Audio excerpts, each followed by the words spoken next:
Kevin, 25 ans, sort du tribunal. Il vient d'être condamné à 9 mois de prison ferme et 3 mois avec sursis.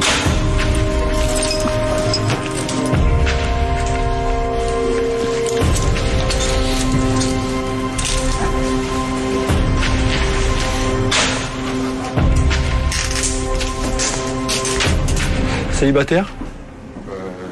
Avant j'avais une concubine, mais là comme je suis pour des histoires que j'ai mis 2 claques, Ouais. on a porté plainte, alors je suis là, alors... C'est vrai que ça aide pas. Célibataire, ouais. Célibataire, des enfants? Non. Ok, votre taille? 1m90. Ouais. Est-ce que vous pouvez vous mettre devant la toile là-bas? 1m88.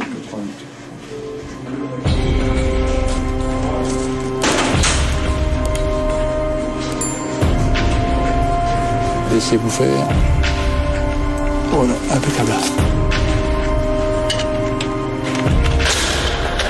C'est la première fois que vous arrivez dans une maison d'arrêt? Non, c'est la 3e fois.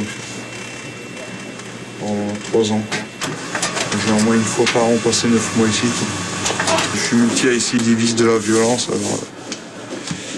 À chaque fois que je me bagarre, je passe au tribunal et on me remet des peines. Voilà. Depuis là, j'ai mis 3 ans, je fais que ça de venir repartir. Je fais que ça, quoi. Alors, à force, je connais la maison, quoi. Vous allez tenir cette plaque-là sous le menton, à deux mains. C'est mon numéro d'écran. Voilà. C'est le bon. Ouais, sans cacher le numéro. Voilà, levez un peu. Voilà. On ne bouge plus. Parfait.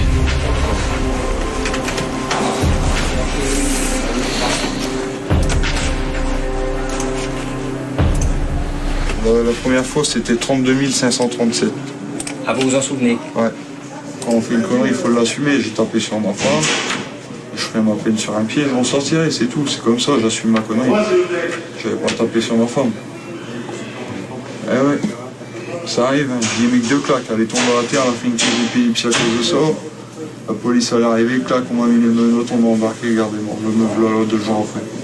Ma vie, elle a été chamboulée en 2 jours de temps. J'étais embauché chez Rouleur Poulet et tout, chamboulé du jour au lendemain.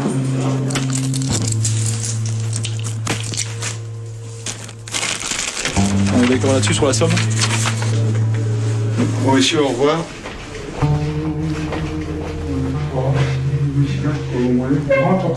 Après, on verra. On verra. On va venir s'occuper de vous. Kevin va être fouillé dans ce box avant d'être conduit en cellule. Ce soir, après un an de liberté, il dormira de nouveau en prison.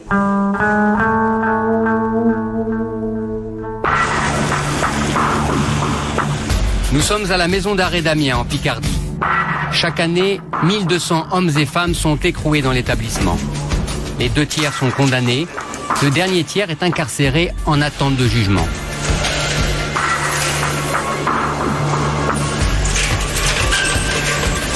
Nous allons passer 6 mois ici. Nous rencontrerons des dealers, des violeurs, des cambrioleurs, des condamnés pour violence conjugale, alcool au volant ou meurtre. Il y aura même un évadé. Nous rencontrerons aussi celles et ceux qui travaillent ici à longueur d'année, les surveillants pénitentiaires. Je me souviens la première fois que je suis rentré dans une prison. Ça m'a fait froid dans le dos. On entend des claques. Ah. C'est très dur la prison, c'est pour rien. Ça nous broie, ça pour un homme. On a du mal à se réadapter. Dehors, on n'est pas vraiment pareil que les autres, c'est pas possible. Ici, on sait toujours qu'on rentre, mais on ne sait jamais qu'on sort. Reportage des 2 côtés des barreaux. Amiens, une prison ordinaire en France.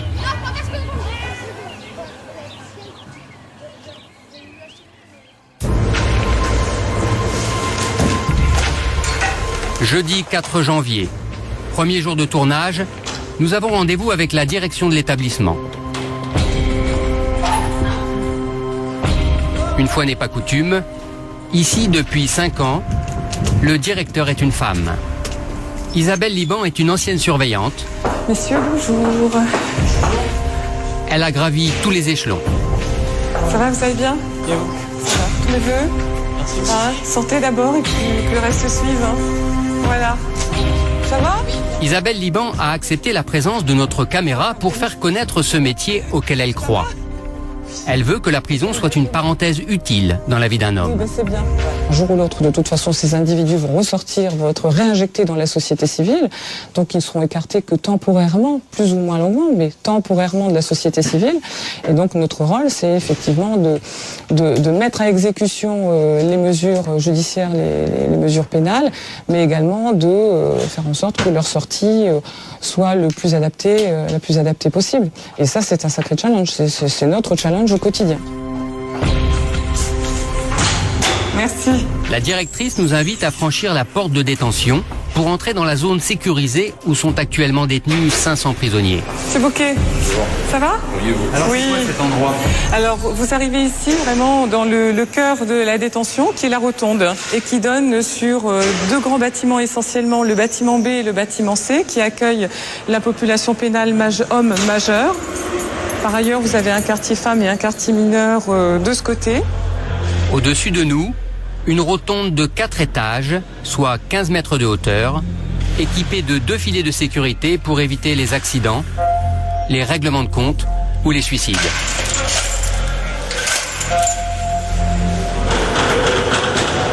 Laissez la porte tranquille, on vous a rien fait. Nous allons maintenant pouvoir évoluer dans la prison, mais pas à n'importe quelle condition. Nous devrons être accompagnés d'un surveillant pour accéder aux détenus. Nous ne pourrons pas vous montrer leur visage, même si certains souhaitent révéler leur identité, car l'administration pénitentiaire ne leur permet pas. Enfin, nous ne pourrons pas interviewer les personnes prévenues en attente de jugement, c'est-à-dire plus du tiers de la population pénale.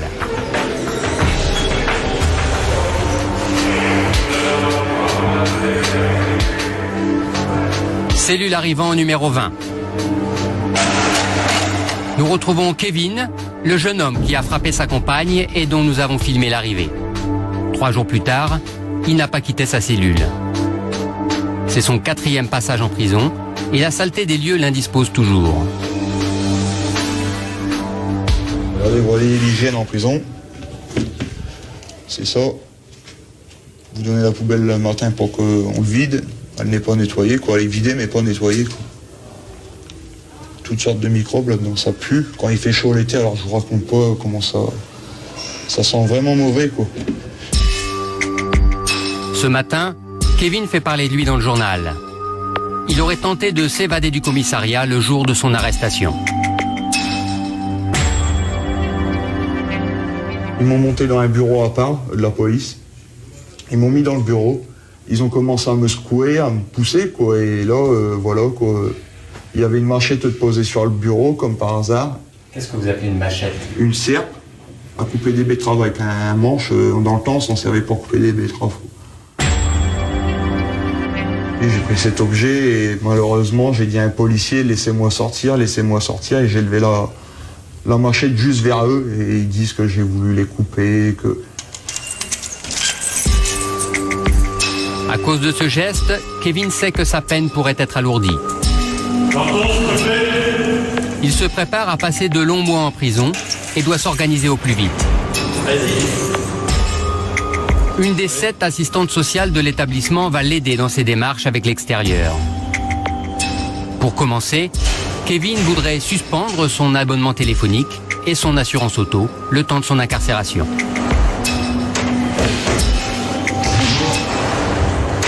Oui, bonjour, Carole Dupuis, assistante sociale. Asseyez-vous, monsieur. Vous êtes là pourquoi? Elle m'a dit, ouais, j'ai couché avec un tel pour avoir de la cam, j'ai retourné une paire de claques. J'ai dit, il faut plus que tu recommences. Et en y retournant la paire de claques, elle est tombée raide à terre, elle a fait une crise d'épilepsie. J'ai fait ça, c'est pour qu'elle arrête de prendre de la cam, madame, parce que elle se laisse entraîner par n'importe qui, elle part, elle revient dans des états pas possibles chez moi. Moi, je rentre du taf et je vois ça, je suis désespéré, quoi. J'en prends de la cam, je vous le dis franchement. Mais je vais travailler, quoi, et je fais pas chier à personne, quoi. Vous écrivez à ma collègue dès que vous le souhaitez. L'assistante sociale téléphonera à la famille de Kevin pour régler les problèmes matériels les plus urgents.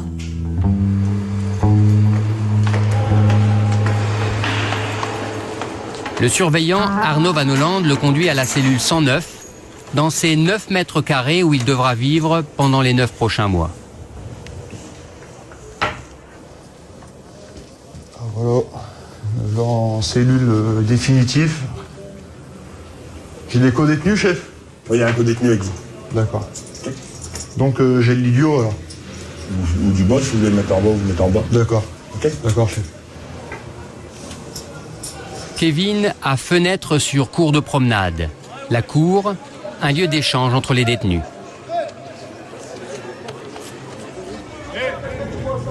Ok. Envoie-moi des feuilles, tout à l'heure je t'en enverrai une, ma cellule. Je t'appelle, je t'en enverrai. On va m'en donner. Voilà, ça c'est un yo-yo. Ça c'est sûrement un co-détenu qui envoie un paquet de tabac ou des cigarettes à un autre détenu qui est en dessous ou sur le côté. Pour le faire sur le côté, il faut le faire balancer le yo-yo. Dedans, il peut y avoir... c'est un bout de drap raccordé en fait, avec une chaussette au bout ou un gant. Et dedans, il peut y avoir du tabac, de la drogue ou n'importe quoi, quoi. Et si on se fait attraper par les surveillants, c'est puni, quoi. On a un rapport, quoi. Ben, c'est un yo-yo, vous voyez, il remonte avec un gant de toilette ou une chaussette. De la drogue en circulation à quelques mètres de nous. Comment arrive-t-elle jusqu'ici? Nous essaierons de savoir bientôt. Vous voyez, il va peut-être y avoir des yo-yo qui vont encore passer. C'est ça que j'aime pas, c'est sans arrêt, quoi. C'est tout le temps, côté promenade, c'est l'enfer, quoi. Kevin ne le sait pas encore, mais cette incarcération ne se passera pas aussi bien que les 3 précédentes. Dans cette cellule, ces 2 co-détenus vont lui mener la vie dure. Comme on dit en prison, l'enfer, c'est les autres. 3e promenade terminée, vous remontez. 3B, promenade terminée, vous remontez. La promenade, c'est 2 fois par jour, le matin et l'après-midi. Pour des raisons de sécurité, les 500 détenus ne doivent pas sortir tous en même temps. 3e B, promenade terminée, vous remontez. 3B, vous remontez. Les surveillants doivent donc gérer les flux, étage par étage.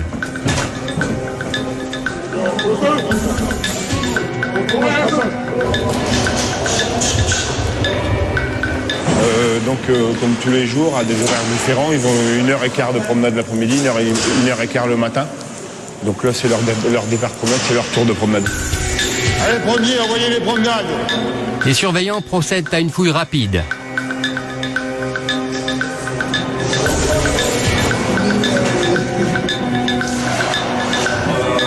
La cour, c'est une zone où ils ne s'aventurent jamais en présence des détenus. Est-ce qu'on peut, nous, y aller en promenade? Ça vous pose problème? Que vous alliez dans la cour? Ah là, Pourquoi? On ne sait pas ce qui peut se passer. C'est pour votre sécurité aussi à vous. Malgré de nombreuses demandes, nous ne serons pas autorisés à entrer en promenade. Car la cour est le territoire réservé des détenus. Une zone où tout peut arriver. Trafic, échange et toutes sortes de brutalités.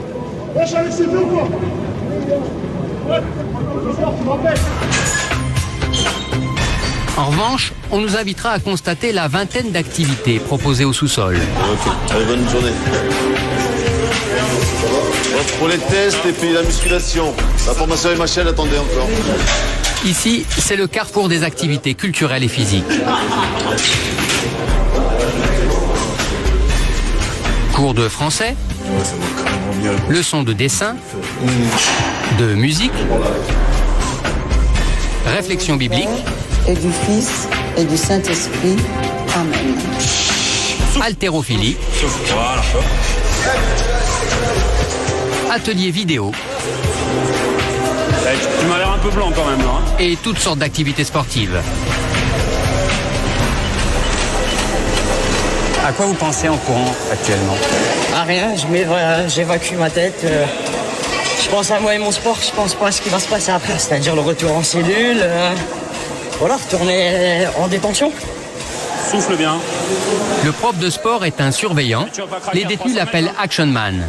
C'est sans doute leur surveillant préféré, quelle que soit leur nationalité. Le record là. Il est parti fort. Il est à 2,36, il est 300 mètres après. Romagna. Vous savez de quelle nationalité ce monsieur? Roumain. Il y a quoi comme autre nationalité ici? Il y a le Maroc, la Tunisie, l'Algérie. T'es de où, toi? Quel pays? Cameroun. Ah, et toutes les nationalités ici.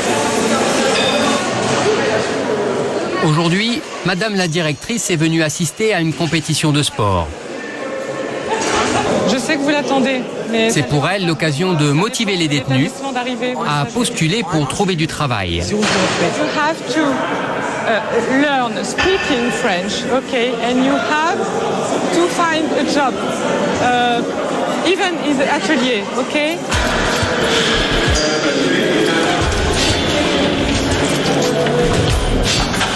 Kevin a choisi de suivre les conseils de la directrice. Il travaille dans un des ateliers de confection. 80 détenus sont employés ici, 5 heures par jour. Leur salaire leur permet de dédommager les victimes et de s'offrir quelques extras.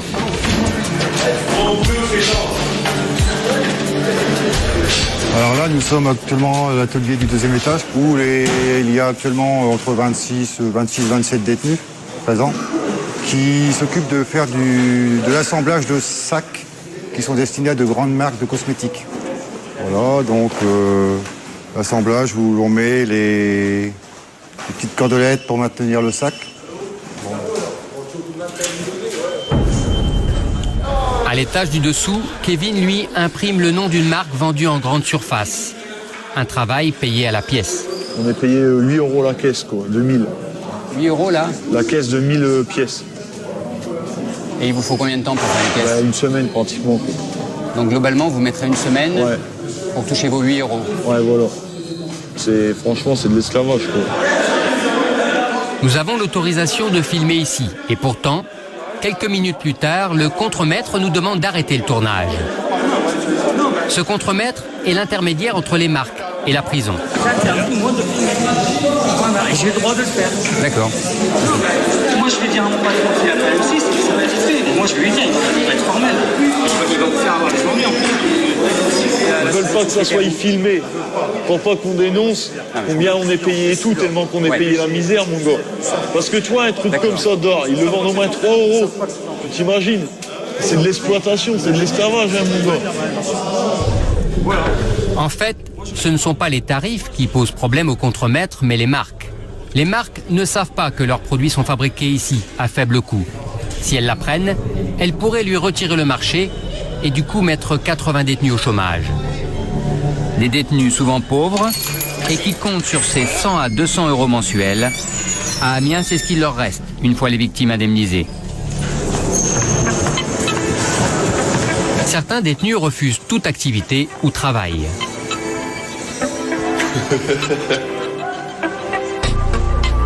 Rémi a été condamné à une peine d'1 an de prison pour consommation régulière d'héroïne et une bagarre sur la voie publique. C'est sa première incarcération. Depuis 6 mois, il vit en cellule 24 heures sur 24. Il craint de sortir en promenade ou en activité pour sa sécurité.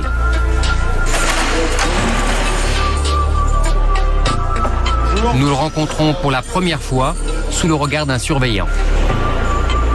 Rémi, pourquoi est-ce que vous ne sortez jamais de votre cellule? Parce que j'ai des problèmes avec certains détenus. Quel type de problème?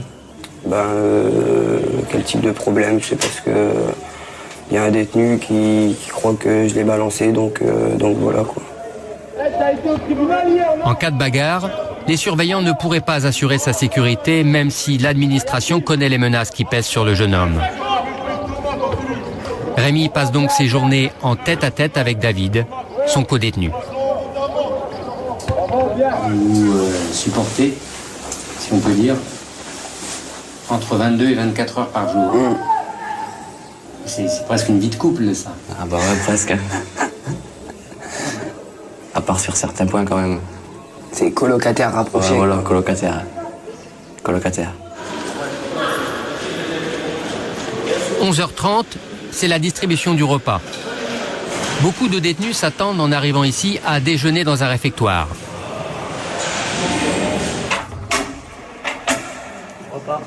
Ça va, mec? Mais même pour manger, Rémi ne sortira pas de sa cellule. Il n'y a qu'une baguette aujourd'hui.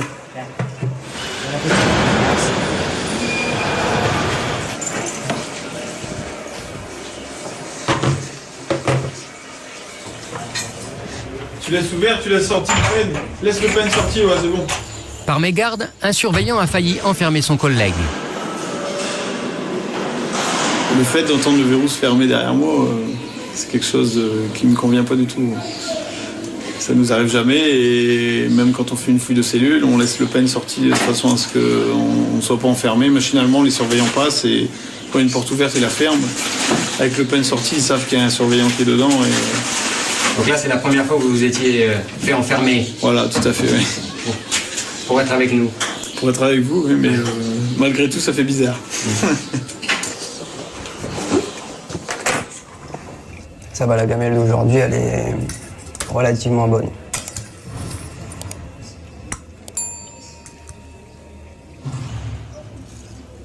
La télé, c'est le seul lien de Rémi avec le reste de la prison. Qu'est-ce que vous regardez là à la télé? Là, ben, c'est la chaîne de la prison. La chaîne de la prison? Ouais. C'est quoi? Bah, c'est la chaîne où ils expliquent beaucoup de choses sur la prison, à l'intérieur de la prison.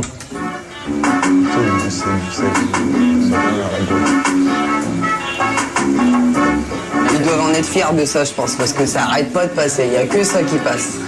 Ce reportage-là, il passe sans arrêt? Ouais, il arrête pas. Franchement, il arrête pas.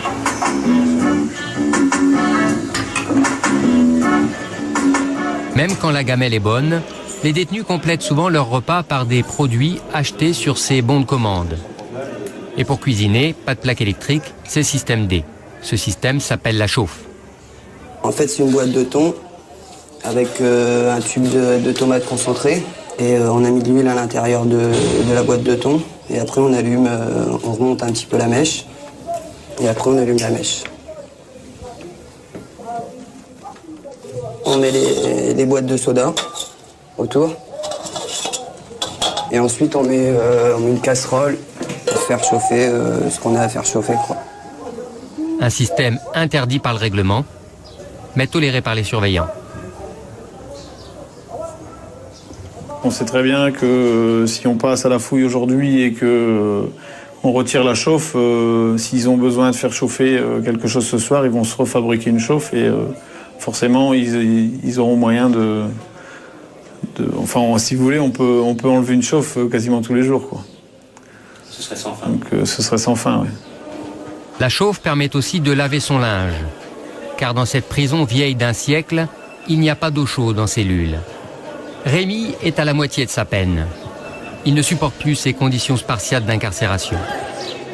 Il a demandé à terminer sa peine à l'extérieur, au sein d'une association de réinsertion. Mais pour cela, il doit d'abord convaincre Marianne Charrère-Clément, la juge d'application des peines, venue l'entendre aujourd'hui. Bonjour. Bonjour monsieur. Bonjour madame le président, madame le procureur. Aidé de son avocat, Rémi va devoir répondre aux questions du juge. Qu'est-ce que vous avez compris du placement à l'extérieur? Qu'est-ce que c'est pour vous cette mesure? Ben, en fait, pour moi, c'est une façon pour pouvoir se réinsérer dans la vie professionnelle, dans la vie active et du bon pied, si je peux dire. Et le déclic, c'est quoi aujourd'hui alors? Ben, aujourd'hui, c'est la prison. Parce que j'ai vu commencer et je ne veux pas du tout y revenir. Et ma famille, je vois ma famille qui me soutient énormément, comme elle a toujours fait. Et je veux plus les décevoir, je veux plus leur faire d'inquiétude. Je veux savoir si c'est votre première... Mais son refus de participer aux activités d'insertion joue contre lui. Néanmoins, vous ne veniez pas.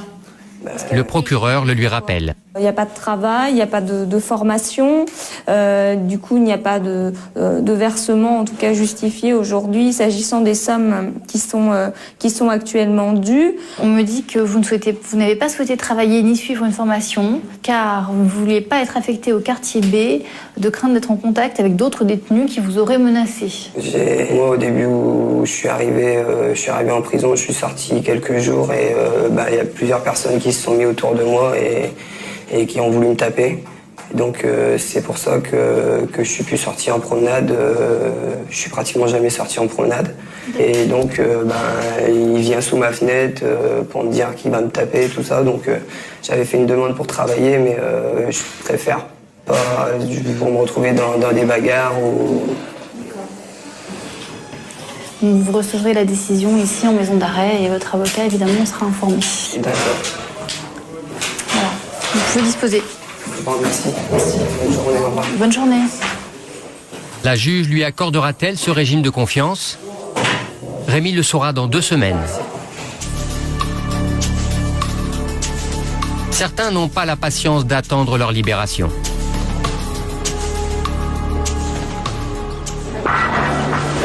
Ce matin, c'est l'effervescence au bureau de gestion de la détention. Un détenu manque à l'appel. Il a profité d'une permission de sortie accordée par le juge pour l'enterrement de sa mère pour se faire la belle.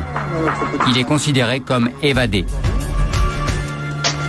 5 ans plus tôt, l'homme avait déjà tenté de s'évader du palais de justice. Aujourd'hui, la gendarmerie est à ses trousses. Vous avez connu, vous, de véritables évasions dans votre carrière? J'ai connu, oui. Une vraie évasion? Vraie évasion. Ça s'était passé comment? C'était à la maison d'arrêt d'Osny. Les détenus ont profité que au niveau du terrain de football, les poteaux de football n'étaient pas encore fixés pour les retirer, les mettre le long des grilles et escalader les murs. À l'ancienne, quoi, une évasion à l'ancienne. Voilà. Résultat des courses, 2 détenus attrapés, 2 décédés et 1 toujours en cavale. S'évader à l'ancienne, faire le mur, semble aujourd'hui presque impossible. Depuis la cour de promenade, les détenus ont peu de chances de réussir à franchir les murs de 6 mètres qui les séparent de la liberté.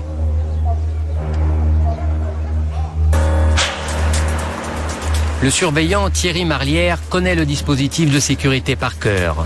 Il est entré dans la carrière pénitentiaire à 21 ans et il est devenu responsable adjoint de la sécurité de l'établissement.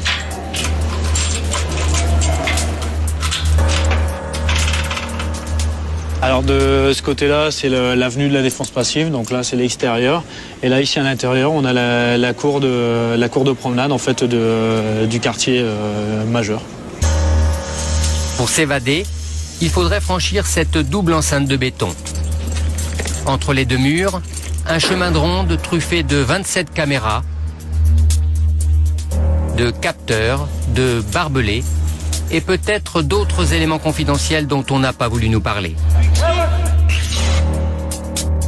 Un détenu qui va vouloir s'évader de sa cellule va être obligé de franchir ce chemin ici et là automatiquement il sera détecté. Donc c'est vraiment une sécurité qu'on ne peut pas outrepasser. En fait là c'est vraiment clair, net et précis. Le détenu qui sort de sa cellule et qui se retrouve dans le chemin de ronde est obligé d'être détecté par les caméras. Et si un détenu tente d'escalader le mur, les surveillants disposent d'armes à l'intérieur de la prison. Ils ont même l'obligation de tirer sur le fuyard s'il refuse de se rendre et tant qu'il se trouve dans l'enceinte de la prison. Mais tous ces contrôles n'ont pas empêché un homme de s'évader par la grande porte il y a 2 ans. Il s'était caché derrière un camion. L'homme a été repris dès le lendemain.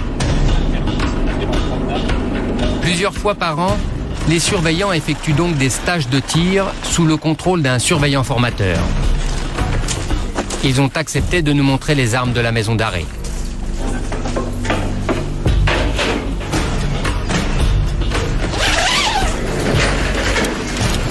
C'est des fusils à pompe. Remington 870 police. Et aussi des armes de poing.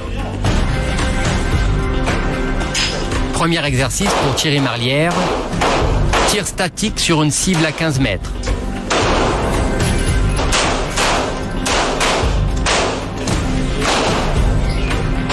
Brigitte, t'es trop...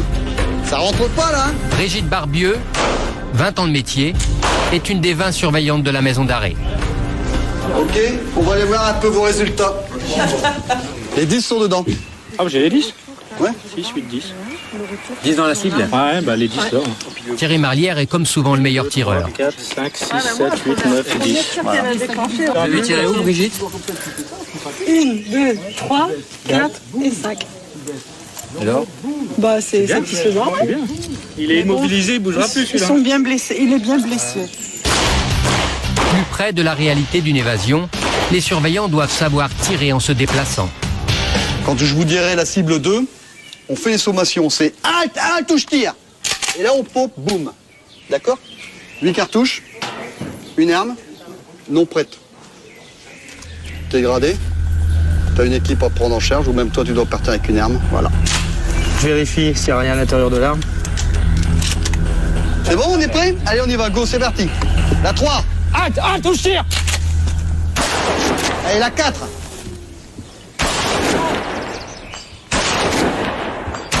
Décroche. Protection, la 2. Quand on sera, le jour où on sera à intervenir, que ce soit à l'intérieur d'un établissement, que ce soit à l'extérieur, on ne sera pas comme dans un stand derrière un pupitre où on aura des personnes qui seront devant. Il y aura du mouvement.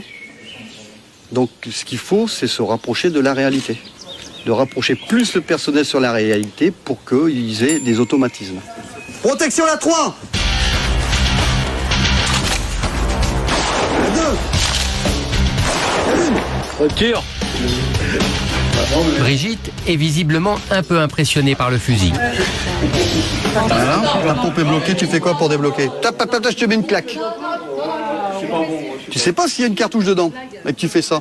Le coup il perd? Voilà, je préfère. Jamais, jamais, jamais, on ne pointe une arme sur qui que ce soit si on n'a pas à l'utiliser. Voilà. Et surtout pas un collègue. Sauf si on l'aime pas. Touche tir. Alors on progresse encore. La 1. On progresse. Brigitte, vous vous imaginez dans ce type de situation réelle cette fois-ci? Dans ma carrière, je n'ai encore jamais vécu et j'espère jamais le vivre. Franchement, oui, ça me plairait. Enfin, j'espère bien ne pas le vivre. On progresse. Protection, la 1. On décroche. Avant le cover, tu n'as pas éjecté ta cartouche. Ouais, c'est ça. Pensez-y, la cartouche est utilisée. Quand on va à la chasse, on tire un gibier, on change de cartouche, on n'attend pas que le gibier démarre, autrement il est trop tard. C'est exactement la même chose. À notre connaissance, à Amiens, les surveillants n'ont jamais eu à se servir d'une arme à feu.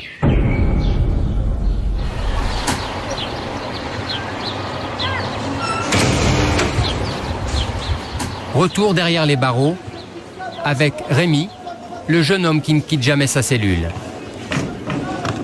Hey Jimmy, là, je vais bouger là dans pas longtemps.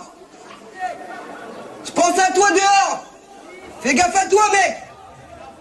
Rémi est heureux, Madame le juge lui a accordé son placement extérieur. Il restera écroué, mais il purgera sa peine dehors.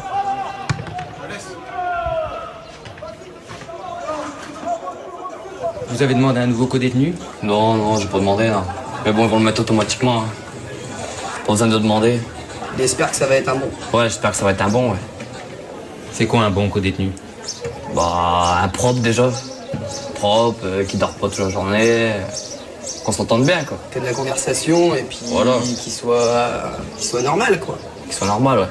Parce qu'ici, il y a des drôles de spécimens. Ouais, fais gaffe à toi. Pas de conneries. Ouais, t'inquiète. Vas-y, je t'écris. Vas-y. Bon, bah, bonne chance. Hein. À dans 2 mois. Au revoir.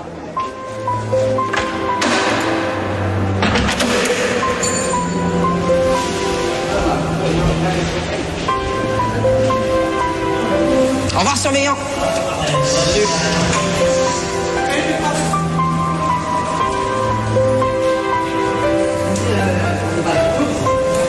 Faites gaffe à vous. Bon courage, les gars. Pour sa sortie, Rémi est pris en charge par une éducatrice de l'association Après, une association qui réinsère les détenus depuis 20 ans. Au revoir, surveillant.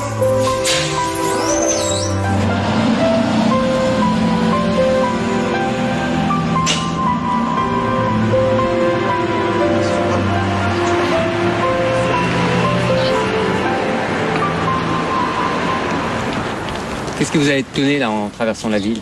De revoir des filles surtout. Je pense que tout homme normalement constitué, ça fait quelque chose. Pour donner à Rémi le maximum de chances de se réinsérer dans la société, l'association va le mettre au travail. 30 détenus ont un emploi ici. Bonjour. Une formule qui limite le risque de récidive par rapport à ceux qui font toute leur peine à l'intérieur de la prison. Rémi est logé en ville jusqu'à la fin de sa peine. Merci. Bah, c'est un peu la clé de la liberté, sauf que c'est pas totalement la liberté. Vous avez les clés, nous avons les clés. Ça doit rester comme ça. Vous n'avez pas le droit de faire de double de clés et de prêter vos clés. Vous ne pouvez recevoir personne sans autorisation. D'accord ? Et c'est dans cet appartement-là que vous devez être rentré à 18h30 le soir. Rémi ne pourra pas quitter cet appartement le soir, sinon, c'est le retour à la case prison. Ouais, papa. Ça va, impeccable, ouais. Il y a un gars qui était dans un studio et lui, il a fait n'importe quoi, il l'a remis en prison. Donc moi, ils m'ont mis dans le studio. Donc ça fait comme un studio que j'avais. Ah, moi, j'ai tout, maman. Moi, j'ai tout. J'ai un petit frigo, bah, comme l'appartement, comme le studio. Moi, je te ferai part demain, mais j'ai une grande fenêtre. Ça fait comme un peu une baie vitrée, la moitié d'une baie vitrée de la maison. Après 6 mois derrière les barreaux, Rémi a du mal à y croire. Tout ceci a un goût de liberté, mais il sait bien que c'est une liberté surveillée. Ouais, moi aussi, ouais. À demain. Ouais. Ce soir, c'est lui qui fermera sa porte. Je garde mon numéro d'écrou. Et je reste un détenu. Sa prise en charge par l'association coûtera 80 € par jour à la société, contre 300 € lorsqu'il était incarcéré. Une alternative à la prison peu coûteuse et pourtant peu répandue. «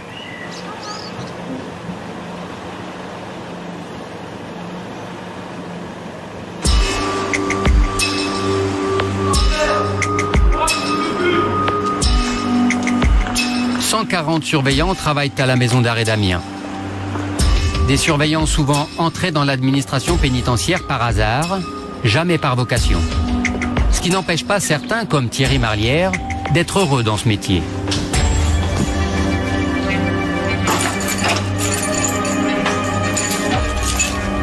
Quand j'étais petit, je rêvais d'être footballeur professionnel. Et puis, on m'a pas conseillé forcément de faire ça. Maintenant, j'avais peut-être pas forcément le niveau non plus. Donc après, je suis surtout parti dans des études où, j'ai fait pas mal de choses. J'ai fait du droit, je voulais partir là-dedans. Alors c'est peut-être pas forcément la branche du droit que j'aurais choisi, hein, mais j'ai passé des concours, j'y suis là. Voilà. Comme je dis, c'est pas un métier que j'ai choisi, mais pour un métier que j'ai pas choisi, je suis fier de le faire. J'aime le faire, donc je pense que c'est déjà pas mal. Et comme nous allons le constater, l'une des premières qualités d'un surveillant, c'est le calme et la patience devant les situations de tension. Ce que nous demandions depuis longtemps, Thierry Marlière l'a accepté. Il va nous montrer la cour de promenade à l'heure où les détenus sont en cellule. Une situation en apparence ordinaire, et pourtant... Voilà le chemin qu'empruntent les détenus. Voilà, tout à fait. Donc c'est le chemin d'accès pour la promenade, pour les détenus du bâtiment B, sachant que les détenus du bâtiment C ont le même système, mais passent par l'autre côté.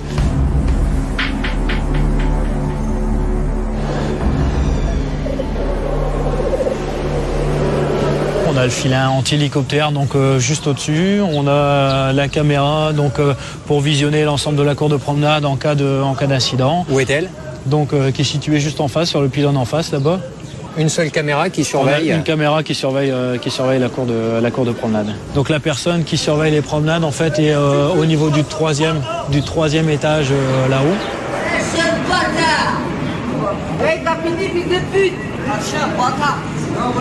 Pourquoi est-ce que les surveillants ne viennent jamais en promenade en même temps que les détenus ? Tout d'abord parce que c'est une question de principe au niveau du CPP. Du code de procédure, voilà, par exemple aussi, ils ont droit à 1 heure de promenade par jour, donc on considère que c'est un moment qu'ils doivent passer seuls sur la présence du surveillant, 23 heures sur 24 avec du personnel, ils ont besoin d'un peu d'intimité. Et puis après c'est une question de sécurité, parce que par vengeance, 50 ou 60 détenus sur la cour qui voudraient sauter sur un agent, quand vous voyez comment on est adoré certaines fois, ça fait partie de la sécurité du personnel. Autant quand ils sont avec vous à l'étage, ils sont tout gentils parce qu'ils ont plein de choses à vous demander. Et puis là, il y a des périodes comme ça où mais nous, ça nous fait plus rien, on est habitués, on sait que c'est comme ça en permanence. Donc il n'y a aucun problème là-dessus. Et voilà, regardez, vous voyez.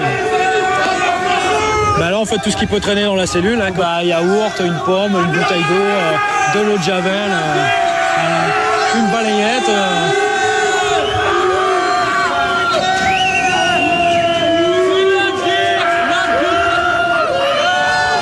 C'est le meilleur brigadier.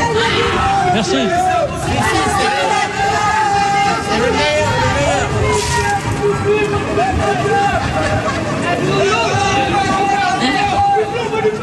Ouais, faites vite parce que le temps qu'il recharge.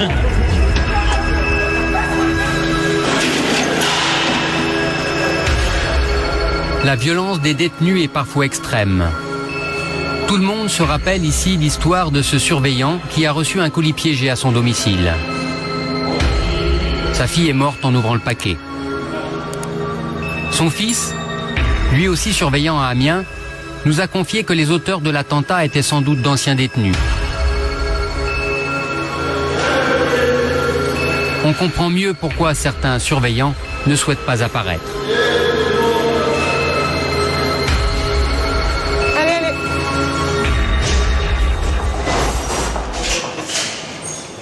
Oui. 2 fois par semaine, la directrice et les gradés font le point sur les détenus et les incidents. La semaine dernière a été tendue. Donc, bonjour à toutes et à tous. Ça va? Tout le monde va bien? Première affaire, une tentative de suicide par pendaison. On va commencer par le cadre disciplinaire, vu qu'il y a celui qui a fait une tentative de pendaison. Bon, avec des pieds à terre. Des pieds à terre. Et quelles sont ces explications? Il veut sortir du quartier disciplinaire. Il veut sortir du quartier. C'était quoi, lors d'un retour de promenade ou... Deuxième affaire, un détenu a été retrouvé en possession de drogue dure lors d'une fouille de cellule. Donc, lors de la fouille de cellule, lui a été fouillé. Voilà, il y a un produit dit illicite de couleur beige, parce que je ne savais pas, et on a fait le test VAPA. Je vais quand même appeler la brigade des stupes, parce que moi je l'ai contrôlé. Ça serait de la morphine. Troisième point, un détenu qui avait insulté la directrice lui fait ses excuses par courrier. Je vous fais entièrement mes excuses. Je ne me suis jamais comportée comme ça devant votre personne, c'est vrai. Je ne suis pas une personne violente, je suis désolée, plus jamais ça se reproduira. Je fais des efforts, mais il me faut du temps et un jour je serai digne de ce pays. Je vous remercie beaucoup et comprends le sens de vos sanctions. Veuillez, Madame la directrice, recevoir mes salutations. Eh ben, ce qui prouve que parfois la sanction a du bon. Sur les suivis particuliers, le couple là qui a été condamné... Mais l'affaire du jour, c'est ce couple, condamné pour meurtre aux assises. Après 3 années et demie de détention préventive, le verdict est tombé. L'homme a été condamné à 15 ans de réclusion, la femme à 18 ans. Au moment des verdicts, le risque de suicide est très important. Le personnel va donc redoubler de vigilance.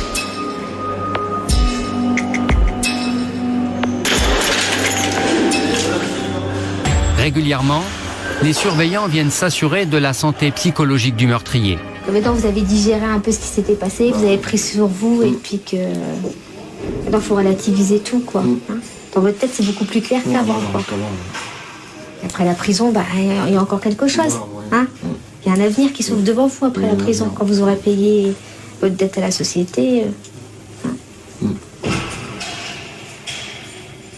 J'ai fait une bêtise qu'il faut payer, c'est tout à fait normal. Mais c'est lourd.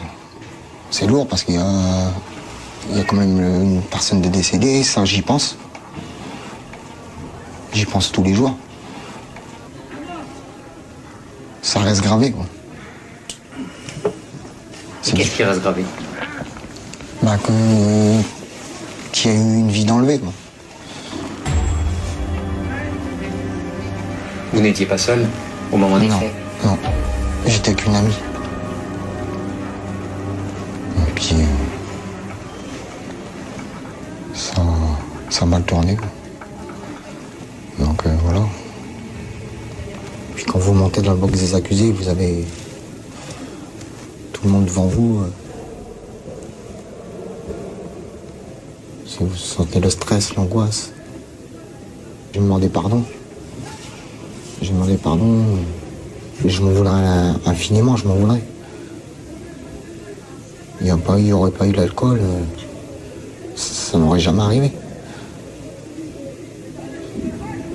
Ça n'aurait jamais arrivé.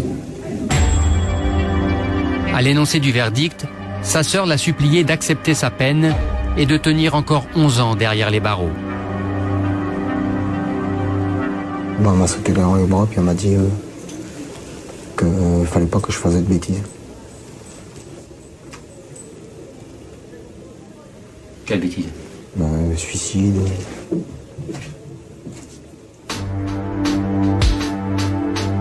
Le soir du verdict, les surveillants l'ont mise en cellule avec un vieil habitué de la prison. Certains l'appellent l'ancien. À 50 ans, Gérard a 30 condamnations à son casier judiciaire. Il a découvert le monde carcéral à l'âge de 16 ans. À l'époque, on cassait les vitrines, j'ai écrasé un gendarme en moto. Ah, je ne l'ai pas tué, bien sûr, mais bon, en fuyant, en faisant un délai de fuite, j'ai percuté un gendarme, ce qui m'a valu 18 mois de prison à l'époque, quoi. J'ai fait 18 mois, mais très dur. J'avais la haine, bien sûr que j'avais la haine. On m'a pas appris à travailler, on m'a pas appris à rien faire. Bon, je savais que le seul métier que je connaissais, c'était vol. Bon, j'ai volé, j'ai continué à voler, quoi. J'avais la haine de la prison. J'étais déchaîné à l'époque quand je suis sorti parce que j'avais subi la prison pendant 18 mois. Maintenant, on arrive quand même plus ou moins à pas trop la subir, mais à l'époque, on subissait la prison, les brimades, tout ça. Donc, j'ai décidé de plus jamais vouloir travailler. Et puis, je me suis mis, dans la délinquance, quoi, vraiment la délinquance grave. Il s'est alors spécialisé dans les vols et les cambriolages de châteaux. Je fais partie des gens qui ont choisi d'être délinquants, quoi. Donc c'est quand même toute une vie qui a été dans la délinquance. Je vous dis pas que c'est bien, je vous dis pas que c'est mal. Bon, je regrette parce que bien sûr, j'ai quand même passé quelques années derrière les barreaux. J'ai quand même passé une paire d'années derrière les barreaux. Oh, j'ai bien 20 ans quand même. Mais je regrette pas, c'était fait, voilà. La seule chose que je regrette, c'est de m'être fait prendre souvent, quoi. Pour occuper ses journées jusqu'en 2010, Gérard travaille à la distribution des repas et au ménage. Une activité payée 260 € par mois. Chaque jour, il nettoie les douches que chaque détenu ne peut utiliser que 3 fois par semaine. Ça a toujours été comme ça, les douches, là, par 4, avec des petites cloisons Ça dépend des tôles. Il y a des tôles, c'est par 50, comme au centre de détention de l'os, c'était 50. 50 personnes 50 douches à la fois. 50 pommeaux de gauche, un peu comme les camps de concentration, quoi. T'as vu, c'était 50 douches comme ça. Sans séparation? Sans séparation, sans rien. Vous avez connu ça? Oui. Et là, c'était la jungle, quoi. C'était la misère. Il fallait faire attention, quoi. T'as des jeunes qui se faisaient violer et tout, ça c'est sûr. Donc il fallait déjà être fort à l'époque, quoi. Et aujourd'hui, comment ça se passe? Il y a des services à l'infirmerie où t'as des capotes qui sont là, que tu peux tirer des capotes. Quand tu vas, voilà, pourquoi faire? Pourtant, c'est quand même un milieu que de mecs, quoi. Donc quelque part, c'est ou pour se foutre de notre gueule ou pour en cas où. Pour l'ancien, le plus difficile à vivre en prison, c'est l'absence de relations sexuelles avec sa femme. Tu te rends pas compte, rester 2-3 ans sans avoir de rapport sexuel avec ta femme, pour toi, c'est déjà dur. Mais imagine-toi pour la femme dehors, avec toutes les tentations. Si t'as une femme à peu près normale, qui est bien foutue et tout, elle est quand même sollicitée dehors, faut pas être fou. Donc elle, c'est encore peut-être plus difficile pour elle que toi, parce que toi, tu peux pas. C'est net, c'est clair. Mais elle dehors, elle peut comme elle veut, quand elle veut. Quand t'achètes 2 oiseaux, t'achètes un oiseau, tu lui achètes une femelle, tu lui achètes un mâle. Tu mets un oiseau en cage, tu ne l'as jamais tout seul, tu essayes d'avoir un couple. Là, on te met en cage, t'as vu, on te laisse pendant 4 piges sans rien.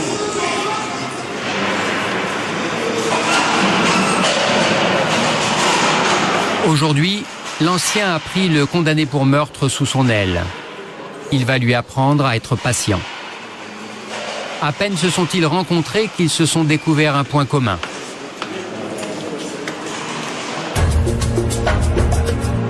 Leurs anciennes compagnes et complices sont à 200 mètres de leur cellule, au premier étage du quartier femmes.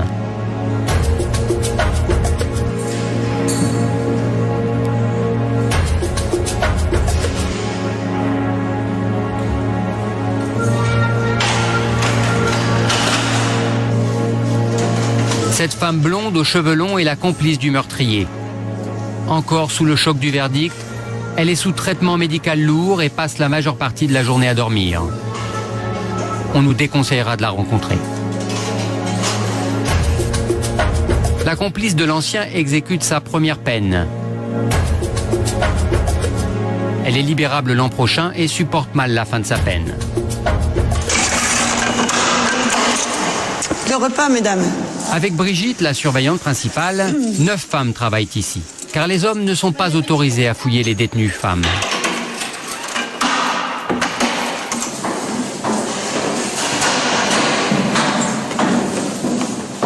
Le seul homme ici, c'est le chef de détention. Bon appétit. Merci, bon appétit. Merci. Il y a 40 détenus, 3 par cellule.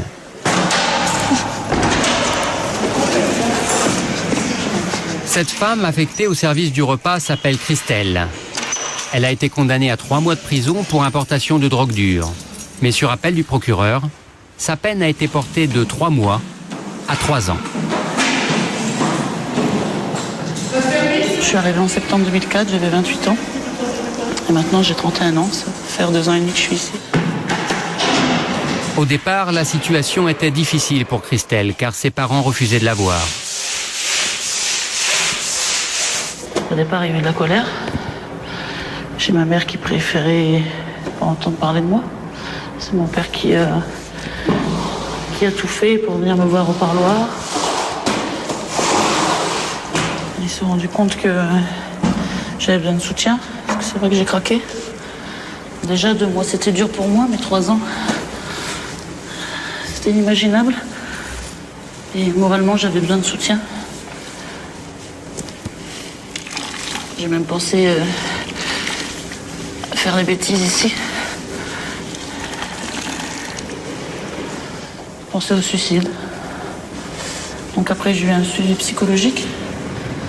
Toutes les semaines, j'étais suivie par un psychologue avec qui je pouvais parler de tout ce qui me passait par la tête. J'ai eu aussi un traitement médical, des calmants pendant quelques mois. Et des somnifères parce que les nuits étaient longues au départ. J'avais du mal à trouver le sommeil. Après 2 ans et demi d'incarcération, Christelle a trouvé ses marques. Mais il suffit parfois d'un rien pour que la dure réalité de la prison la rattrape.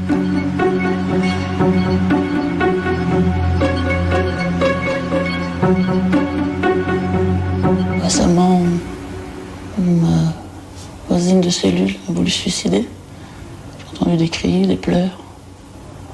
Et en pleine nuit, on m'a mis sa co-détenue qui était choquée par ce qu'elle avait vu, par le sang. C'est vrai que c'est difficile à gérer. Ça vous arrive de pleurer? Oui, souvent. On pleure un bon coup. Et on essaye de s'endormir avec des idées meilleures en tête.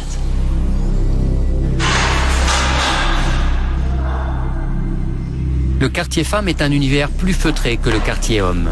Mais les trafics, les tensions, les menaces existent aussi. Au point que les surveillantes préfèrent souvent garder l'anonymat vis-à-vis des détenus.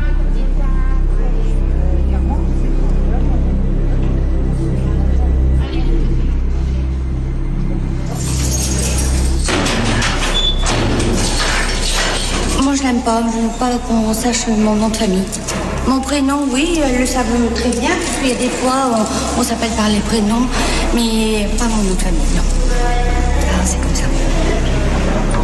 Il n'est pas toujours facile de dire qu'on travaille en prison.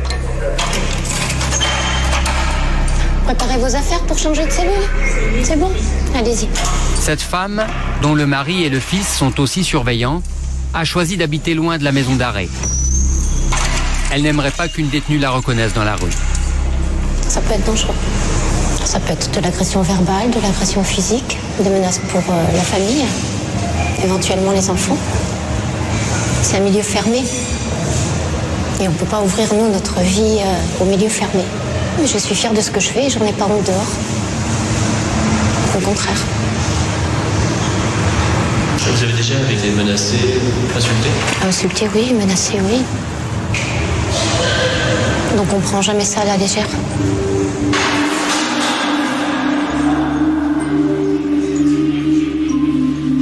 Cellule numéro 5. Depuis quelques semaines, la vie de Christelle est bouleversée. Un ami d'enfance qui vient d'apprendre qu'elle est en prison lui a écrit une vraie déclaration d'amour.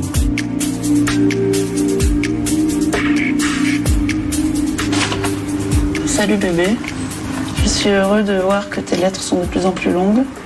Elles sont comme les jours passés sans toi, mais d'un autre côté, la fameuse date se rapproche chaque jour. Mais rassure-toi, j'ai bien l'intention de démarrer quelque chose de sérieux avec toi, dans le but de voir avec toi les mois et les années prochaines et toutes les belles choses que nous pourrons faire ensemble. Je vois que je prends une lettre, voilà les trucs qui est écrit dessus. J'ai perdu beaucoup de temps ici. Pareil de son côté. Beaucoup de déceptions, aussi bien pour moi que pour lui.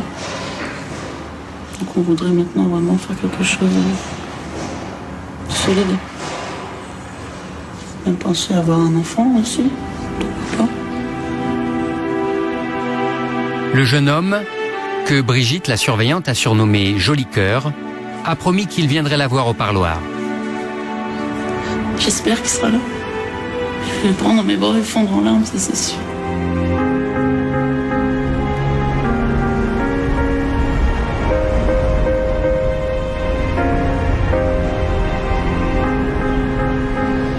Mercredi, jour de parloir. Christelle se prépare pour faire bonne figure face à ses parents et à son petit ami. Lui, il est dans quel état d'esprit quand il arrive ici? Anxieux, c'est vrai que c'est pas facile pour lui de venir me voir en prison. Mais bon, j'essaie de faire en sorte de le mettre à l'aise tout de suite. En rigolant, en parlant des bons moments qui nous attendent à l'extérieur.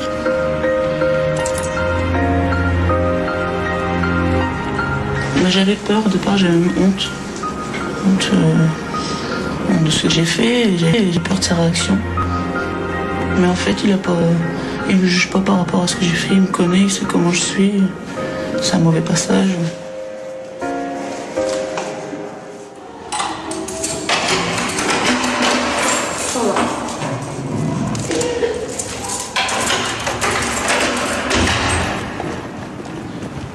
Comme toutes les semaines, Brigitte accompagne les parents de Christelle au quartier femme.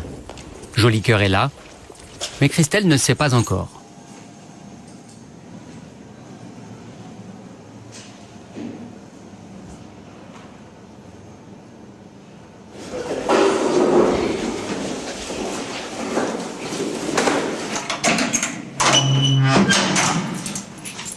Ouais, c'est mal à l'aise quand même. J'entends trop qu'on n'aime pas trop venir. Même en visiteur.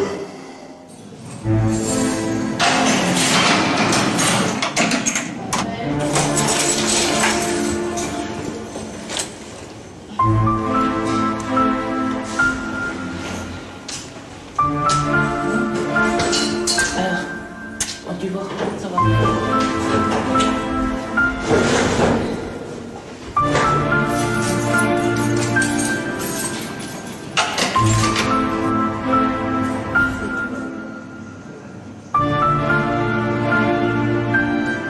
Je trouve qu'au travers des détenus, on vit plus de déchirures que de réconciliation ou de retrouvailles. Alors une histoire comme ça, qu'est-ce que ça vous évoque en fait? Bah, la vie tout court. C'est pas parce qu'on a eu un parcours ou un accident de parcours que tout s'arrête. Eux aussi ont le droit, enfin, c'est pas des gens différents de nous, ils ont fauté certes, mais la vie aussi reprend son cours. Alors l'amour en prison, ça existe? Bah oui. Oui. Ça existe même entre elles. Ouais, on a des histoires aussi d'amour entre femmes. Ça arrive.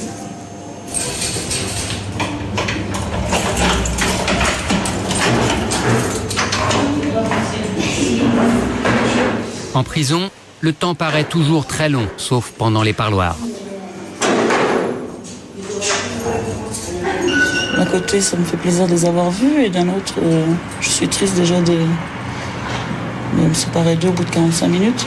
Parce que c'est vrai que ça c'est court. 45 minutes de bonheur qui se terminent toujours de la même manière. Christelle doit se déshabiller totalement dans cette salle de fouille. Les surveillantes veulent constater que sa famille ne lui a rien transmis venant de l'extérieur.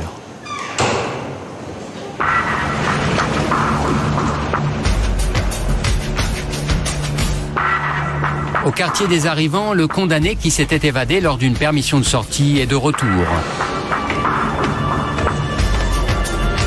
Il a été retrouvé par les gendarmes après 1 mois et demi de cavale.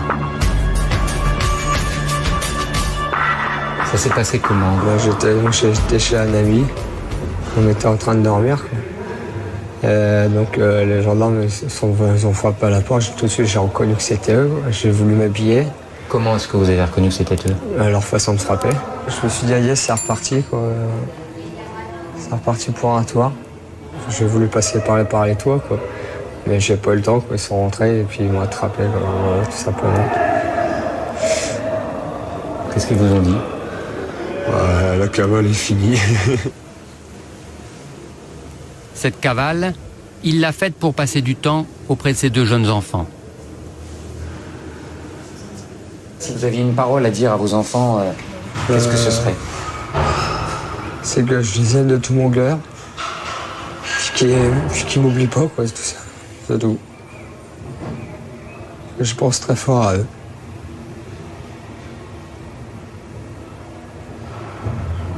Vous avez peur qu'ils vous oublient? Ouais.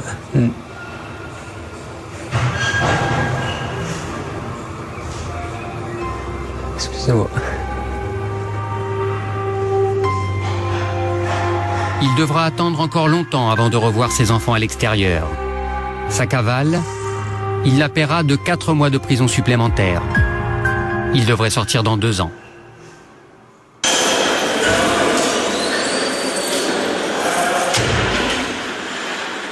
Comme tous les détenus, l'évadé a un rendez-vous médical obligatoire à Luxa. C'est une antenne de l'hôpital d'Amiens, au sein même de la prison, qui prend en charge la santé des détenus. Entrez. Le docteur Alain Herman soigne les détenus depuis plus de 10 ans. Alors, vous pouvez vous mettre torse nu, vous vous pesez et vous allongez la ventre. Le jeune homme est dépendant à l'héroïne. Le médecin va donc lui prescrire un médicament de substitution tout le temps de son incarcération. Alors, vous remontez jusqu'en haut. Donc tout ça, tous les matins, vous aurez votre Subutex que vous prenez devant l'infirmière, puis le reste qu'on vous donne pour la journée. Ce traitement de substitution, l'évadé le connaît bien. Il l'a découvert en cours de promenade et il en est devenu accro. Lui qui n'avait jamais touché aux drogues dures, à sa sortie, il est devenu totalement dépendant. Et je vais refaire votre ordonnance. Vous l'avez vu, votre traitement ce matin? Donc vous allez l'avoir là tout de suite. Moi, ce qui m'embête le plus, c'est celui qui n'en a jamais pris et à qui on lui propose et qui rentre dans le truc. Parce qu'à ce moment-là, on arrive à des gens qui deviennent accros au Subutex alors qu'ils n'en ont jamais pris. Parce qu'un jour, quelqu'un leur en a proposé. Un autre détenu qui propose à quelqu'un en disant bah tiens, prends ça, tu verras, avec ça, tu vas être tranquille. Tout le monde en incarcération, j'en ai pris comme ça dans la cour, quoi. Et quand je suis sorti, quoi. Il a médicalisé sa prescription en sortant. Non, j'ai pris de l'héroïne, quoi. Puis, Ah oui, ça va pas durer longtemps. Le trafic de produits de substitution, personne n'en est dupe, surtout pas les infirmiers.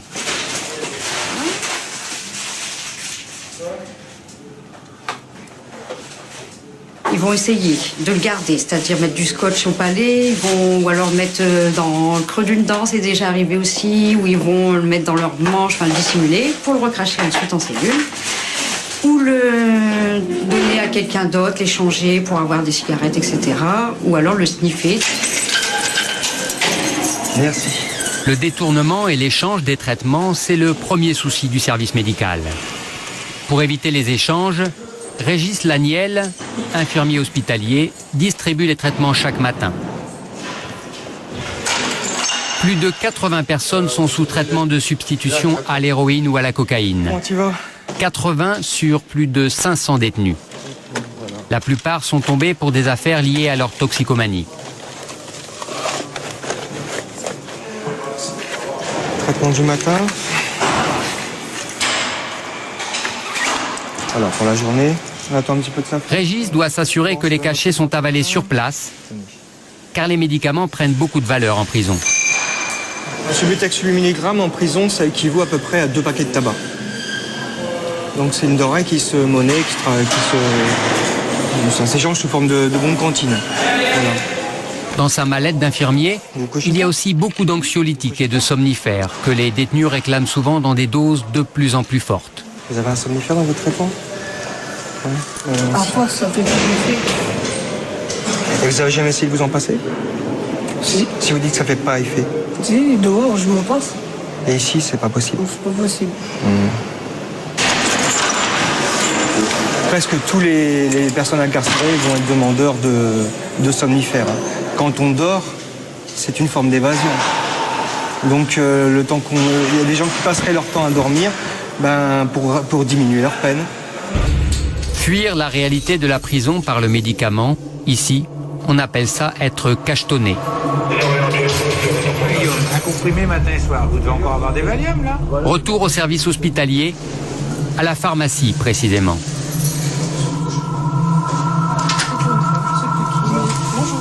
Le nouveau pharmacien, en poste depuis quelques semaines, s'interroge sur le recours massif aux médicaments et sur ses causes. Les conditions dans toute détention ne permettent pas d'avoir un esprit ouvert et la gaieté de vivre, quoi. Donc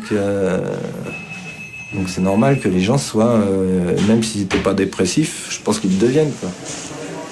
Mais quand vous êtes à 3 dans une cellule ou 2 dans une cellule, je crois que pour avoir une certaine paix sociale, est-ce qu'on n'organise pas une substitution et une surmédication, quoi? Et c'est le cas? C'est le cas, je sais pas, c'est pas moi qui prescris, je fais que délivrer, mais il y a des prescriptions qui sont quand même assez fortes, donc aussi bien en somatique qu'en psy, quoi. Avec des posologies qui sont quand même relativement élevées, quoi. Ils sont cachetonnés, c'est vrai qu'ils sont un peu abrutis, quoi. Par les médicaments, oui, bah oui. Kevin, lui aussi, a pris rendez-vous avec le médecin. 1 mois après son arrivée, le jeune homme craque. En cellule, ses co-détenus le raquettent et ses anciens copains de détention ne sont plus là pour le défendre. Pourquoi vous avez pris rendez-vous? Parce que ça va pas dans ma tête, parce que mes co-détenus m'en font voir tous les couleurs, j'arrive pas à dormir la nuit et tout. J'ai pas le droit de bouger de mon lit, j'ai pas le droit d'aller pisser, j'ai pas le droit d'aller au traitement, parce que ils dorment, alors voilà, quoi. Faut qu'eux ils dorment et que moi je fasse rien que de prendre une feuille à rouler dans mon paquet de feuilles, ça les gêne, il faut que j'envoie tout mon café à l'autre du dessus parce que c'est son pote, et tout, quoi. Faut que je donne tout et je peux plus, quoi. Je peux plus rester avec ces gens-là, c'est impossible, quoi. Si vous leur dites non, je suis pas d'accord, je veux pas me faire raqueter, etc. Après, c'est des règlements de compte en promenade, quoi. C'est des coups de larmes ou n'importe quoi qui peut se passer, quoi. Ou des coups de poing ou n'importe quoi. Si, il y a toutes sortes de choses. J'arrête pas de le dire à la chef de bloc en remontant et tout, elle m'envoie chier. Mais ça va mal finir. C'est soit moi qui va se faire mal à moi-même, et si ça marche pas, après si ça me change pas de cellule, je vais être obligé de péter les plombs sur quelqu'un, c'est malheureux à dire. Si vous faites pas une erreur, on vous change pas de cellule. On vous laisse jusqu'à temps qu'il y en a un qui sorte rouge de sang de la cellule. C'est comme ça ici. Entrez. Kevin sait que les prochains mois seront difficiles. Il veut se faire prescrire un somnifère. Asseyez-vous, monsieur. Bon. Mais le médecin refusera car il prend déjà 2 antidépresseurs et le fameux traitement de substitution à l'héroïne. Grâce au soutien du médecin, Kevin sera tout de même changé de cellule dès le lendemain. Voilà, le traitement c'est pris, il n'y a pas de problème. Fini le racket, du moins pour l'instant.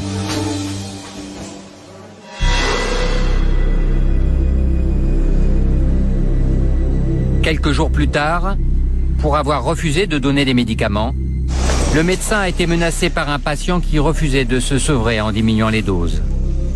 L'homme a été placé en prévention au quartier disciplinaire, que tout le monde appelle le mitard. Des cellules de punition sans aucun confort. Un lit sommaire, des meubles scellés, une fenêtre, des toilettes rudimentaires, pas de télévision ni aucun effet personnel. Ici, les risques de suicide sont 6 fois plus élevés qu'en cellule. Ce matin, une commission de discipline va juger le jeune homme.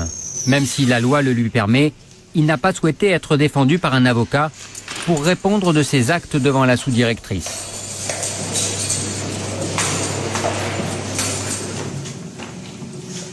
Bonjour monsieur, vous comparaissez pour des faits datant du 2 février 2007. Vers 11h25, mécontent du traitement prescrit par le médecin de Luxa. Vous êtes sorti de la salle de consultation en claquant la porte. Puis vous êtes de nouveau rentré, les poings fermés, dans l'intention d'agresser le médecin. L'infirmière a dû déclencher l'alarme et a dû intervenir pour éviter l'agression. Mécontent, nerveux et agressif, vous n'avez pas voulu vous calmer. Donc vous vous êtes pas contenté de dire vous vous foutez de moi. C'est faux. Je vous promets, madame, c'est faux. Peut-être qu'ici, il y en a beaucoup qui vous ont promis des choses, mais moi, je vous promets que ça, c'est faux, madame. Vous étiez passablement énervé. Ouais, après, j'ai tapé une déprime. Je reprends ça à ma fille, ma copine, ma mère, tout. Et donc, ça justifie que vous vous en preniez au médecin? Non, après, ils m'ont enfermé dans la salle et j'ai continué à m'énerver tout seul dans la salle, à taper dans le mur. Et après, ils m'ont mis les menottes, tout, et ils m'ont emmené ici, quartier disciplinaire. Le médecin, quand il vous prescrit un traitement de sevrage, monsieur, il sait de quoi il parle. Oui. Bon. Donc, c'est pas à vous d'exiger d'avoir un traitement. C'est à lui d'évaluer, en fonction de ce que vous lui dites et en fonction de l'examen qu'il fait de vous, ce qui est mieux pour vous. Oui, mais dehors, je suis suivi, j'avais un traitement de Subutex dehors. Dehors, c'est dehors, monsieur. Ici, c'est ici. D'accord. Bon. Est-ce que vous voulez ajouter quelque chose avant qu'on vous fasse sortir? Ah, je demande la clémence. C'est ce que je demande. Bien. Me laisser une chance. Une petite chance. Allez, vous sortez, la commission va délibérer. Le jeune homme risque plusieurs semaines de QD, de quartier disciplinaire. La commission délibère. Bon, de toute façon, moi je suis favorable pour lui mettre une sanction, c'est-à-dire qu'on lui fout du QD ferme et puis également du sursis comme il vient d'arriver. Alors, qu'est-ce que vous en pensez? Moi, je pense qu'on va me mettre un bon 30 jours. 20 jours, 15 jours, 20 jours. Pourtant, en plus, c'est faux, je ne l'ai pas agressé, le médecin. J'ai parlé à mon vocabulaire, le vocabulaire du quartier qui ne lui a peut-être pas plu, quoi. C'est tout, je ne l'ai pas agressé du tout. Je suis calmé, ça m'a mis d'aplomb, lui, ça m'a mis les idées claires. Pas venir ici, c'est pas bien. La commission entre en voie de sanction et prononce 20 jours de quartier disciplinaire, dont 12 jours avec sursis. Vous comprenez la sanction? Ça veut dire que vous en faites 8, voilà, vous en avez déjà fait 3, donc il vous en reste 5, et qu'au-dessus de la tête, vous en avez encore 12. Ça veut dire que la prochaine fois que vous commettez un incident, monsieur, il y aura une révocation de plein droit du quartier disciplinaire avec sursis, plus la nouvelle sanction. On est d'accord? Vous disposez d'un délai de 15 jours pour faire un recours devant la direction régionale si vous n'êtes pas satisfait. Vous avez assigné les registres. Malgré ses promesses et malgré le sursis, le jeune homme a refait plusieurs fois du mitard pour violence sur codétenu et insulte au personnel. «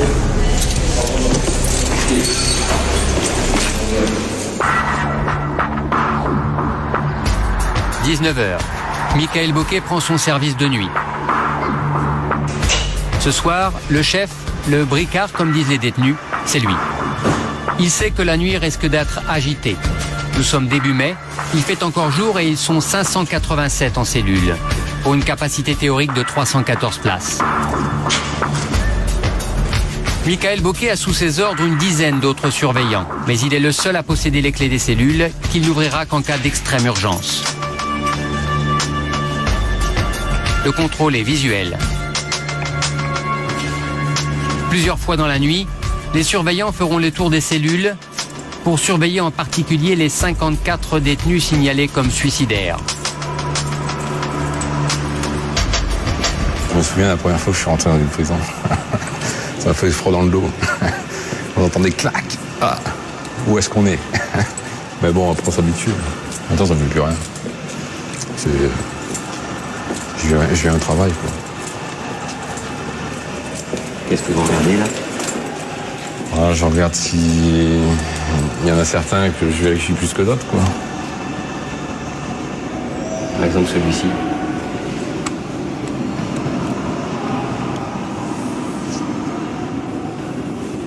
Celui-ci est bizarre.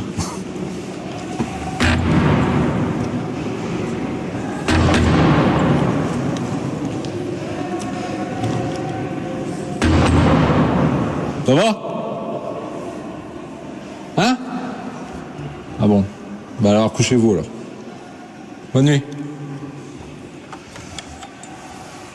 Qui c'est lui? C'est un détenu que des fois il sort et je sais pas ce qu'il prend en cours de promenade. On n'arrive jamais à trouver des cachets sur lui, mais des fois il sort et il est à droite. Donc là il était bizarre, bon il s'est levé donc ça va.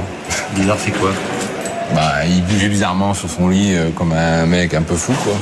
Donc j'ai tapé pour savoir si ça allait bien, donc il m'a répondu, il s'est levé donc.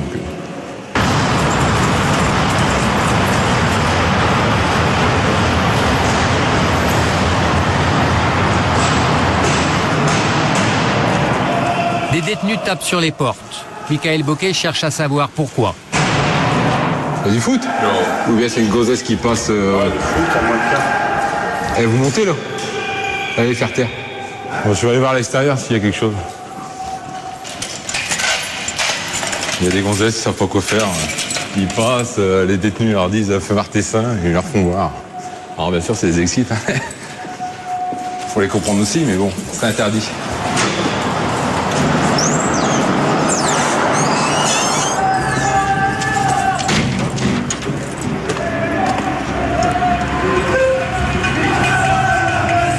Pas de seins nus dans la rue ce soir, et pourtant les cris redoublent à l'étage.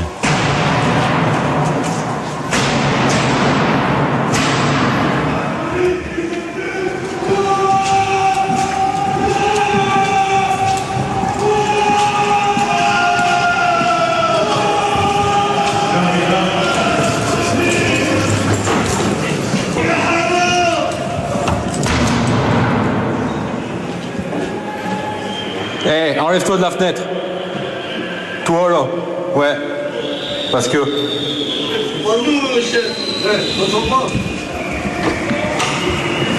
Ça résonne tellement ici que. De savoir qui c'est qui crie, mais c'est pas les.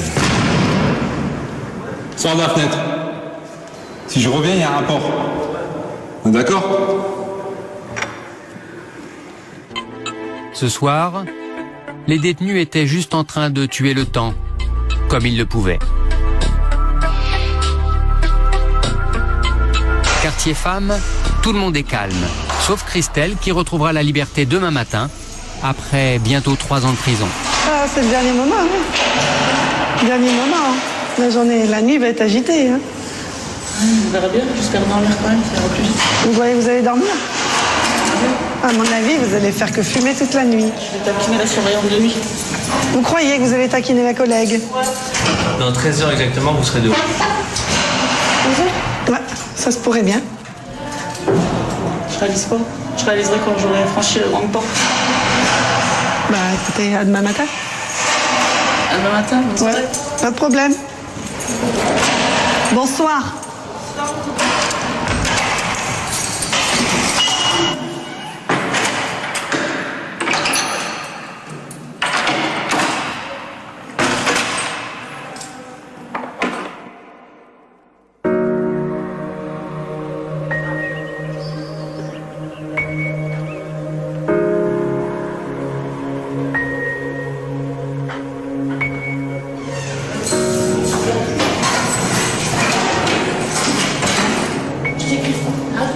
Le salut rituel de celle qui part à celle qui reste.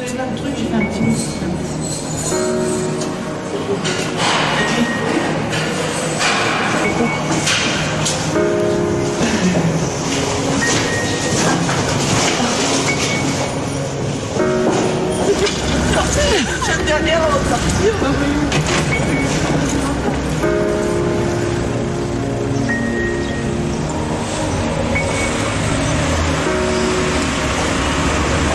Respire un bon coup. Ça y est, le bol d'air arrive.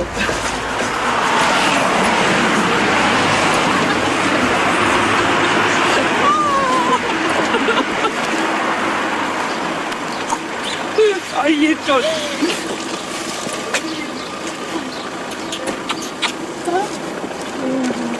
Joli cœur aussi est là. Oh, lui, c'est ça qui est dans le coffre. Mais aujourd'hui, nous les laisserons profiter seuls de leur bonheur. Christelle nous a donné rendez-vous chez elle dans un mois. Une sortie de prison se prépare parfois des années à l'avance. Pour limiter la récidive, l'administration s'est donné pour mission de préparer la réinsertion professionnelle et sociale des détenus. Ce professeur de français donne des cours pour ces détenus qui préparent leur bac. Pour lui, si ces jeunes hommes sont derrière les barreaux, c'est le signe d'un échec social et scolaire. Quel est l'auteur qui a écrit un bouquin sur une expérience semblable à la tienne?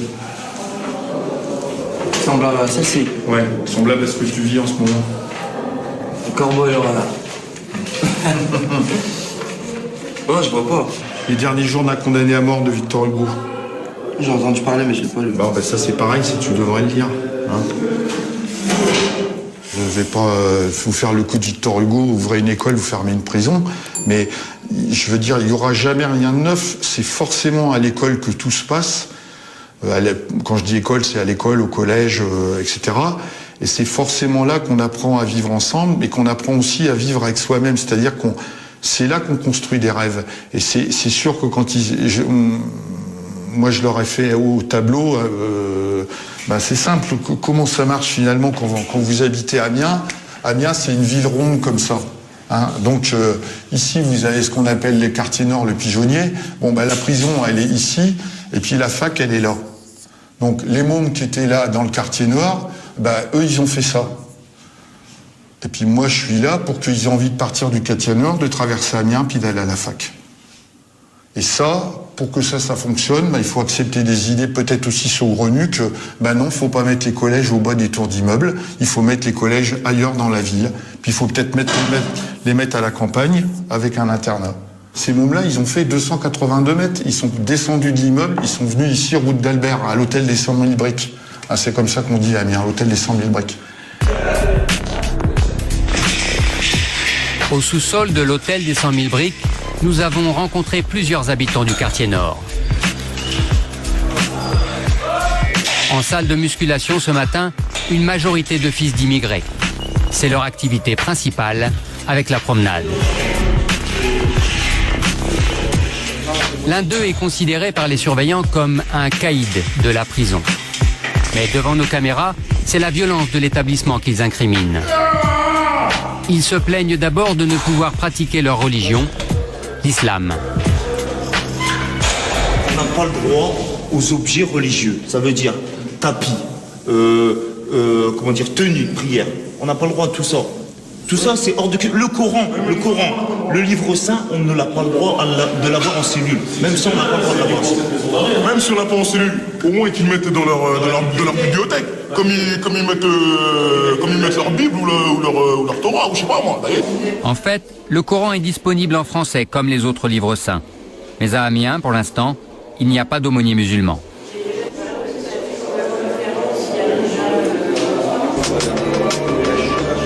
Nous avons aussi rencontré un autre habitant du quartier nord d'Amiens, Nordine.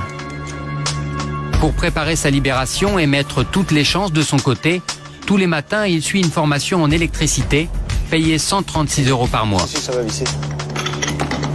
Nordine a été condamné à 7 mois pour bagarre en récidive. Il a accepté de nous raconter son histoire dans sa cellule.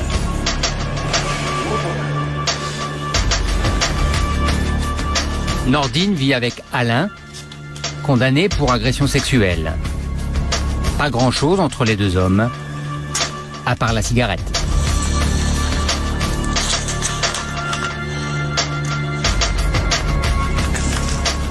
Nordine a commencé très jeune les activités illicites, entraîné par les dealers du quartier nord.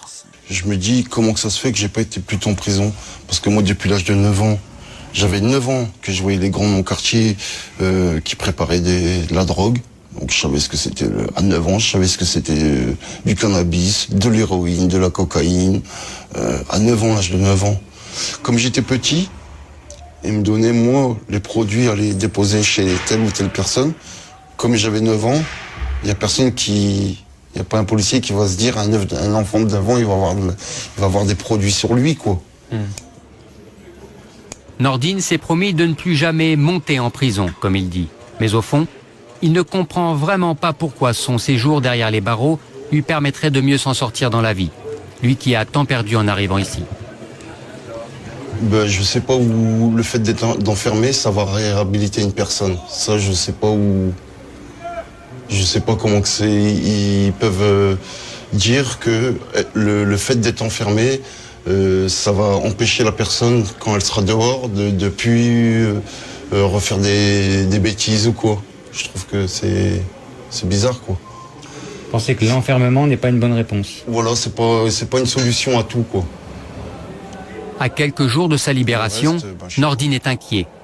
Divorcé depuis qu'il est en prison et désormais sans domicile, il craint qu'à sa sortie, personne ne soit là pour l'aider. Il devra reprendre sa vie à zéro. Faudrait que vous sortiez le temps de l'alarme. C'est le son de l'alarme générale. Il y a de l'alerte. Ouais, vous retirez votre matos et parce que là, il y a... Quelque chose d'important se passe près de nous. Les surveillants sont en alerte.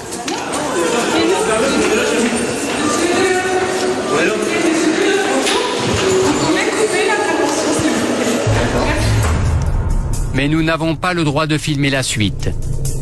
Comme à chaque alarme, on nous demande de poser la caméra. Nous ne saurons pas s'il s'agissait d'une agression sur un surveillant, d'une fausse alerte ou d'une tentative d'évasion.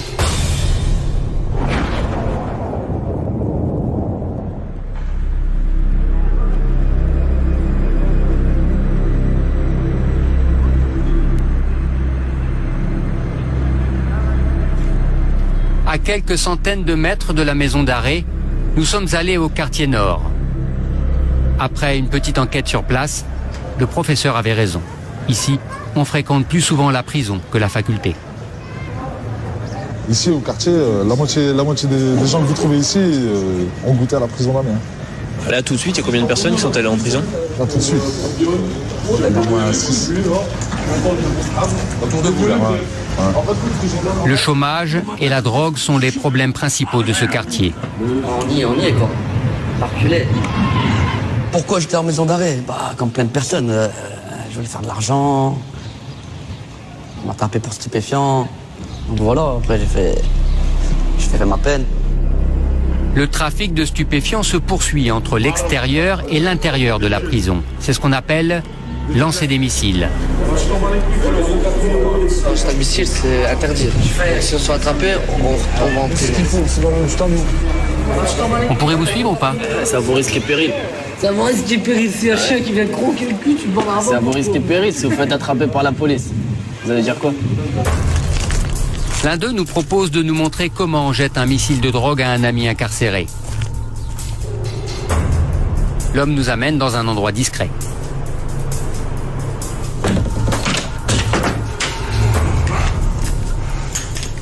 Là, je prépare pour un de mes amis un petit cadeau. Alors ici, il y a de la cocaïne mélangée avec de l'héroïne. Et là, il y a du shit. De la bonne qualité, choix numéro 1. Et ici, là, il y a la poudre. Mon ami, il aime bien. Et justement, lui, il attend ça plus que le shit. Mais ça va compenser en même temps. C'est-à-dire, quand ça va descendre l'effet de ça, au moins, il aura le shit pour la descente. Bon, là, je ferme. Enfin, je vais le fermer, quoi.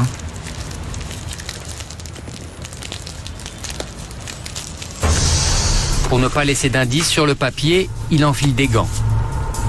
Là, je vais écrire le mot pour la personne à qui ça va arriver, ce que je lui envoie. Je marque pour qui ça doit tomber. Et c'est pour qui donc? Donc c'est pour... Voilà, c'est ça le blaze. C'est un pseudo? Voilà, c'est un pseudo que tout le monde connaît. Donc dès qu'ils vont voir ce truc-là, ils sauront que c'est Abi. Ça veut dire que dans la promenade, dès que ça va tomber, il n'y a personne qui le voleront parce qu'il y a son blaze qui est marqué. Le gars à qui j'envoie, c'est pas lui qui va ramasser. Par contre, il va dépanner un truc au ramasseur. Il va lui dépanner un petit truc au ramasseur. Il va gagner quelque chose dessus, celui qui va ramasser. Et qui va lui faire remonter. Il va lui donner un peu de shit. Un petit trait d'héros. Comment elle remonte la drogue en cellule? Dans le cul, quoi. Il y en a, ils mettent dans le cul, il y en a, ils les avalent, il y en a, ils mettent dans la bouche. Voilà, c'est pour... c'est un système pour remonter le produit sans être attrapé, quoi. Je vais jeter le papier, parce qu'il peut rester comme preuve, on le jette. Nous l'accompagnons jusqu'à l'endroit où il va lancer le missile.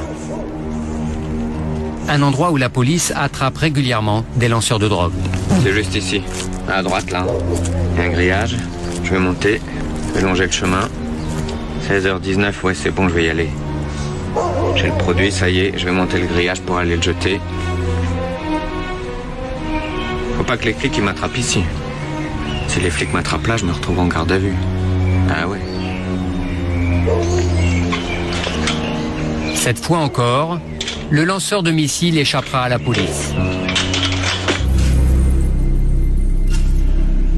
À l'intérieur, nous l'avons vérifié auprès du personnel. Ce jour-là, aucune drogue n'a été retrouvée sur un détenu ou dans le chemin de ronde. Le cannabis, l'héroïne et la cocaïne ont bien été consommés en cellule. Et ce n'est pas la première fois, d'après les détenus. Quand il y a du shit, vous voyez, tous les mecs, ils sont gentils, ils ont la pêche, ils sont gentils avec les surveillants. Bah, ils ont ce qu'il faut, quoi. On appelle ça de la vie en prison, le shit. De la vie, on appelle ça. Ça nous aide à survivre. Il paraît que vous avez reçu des colis pour Noël. On a reçu de l'alcool, on était blindés d'alcool. On est remontés tous bourrés. On a reçu du shit tellement qu'on en avait trop. On était obligés même d'en donner à des gens qu'on connaissait même pas, pour qu'ils fassent leur Noël aussi. J'ai bu à la promenade. Je suis remonté, j'étais déchaîné. Le soir, j'ai fumé. J'étais blackout à Noël.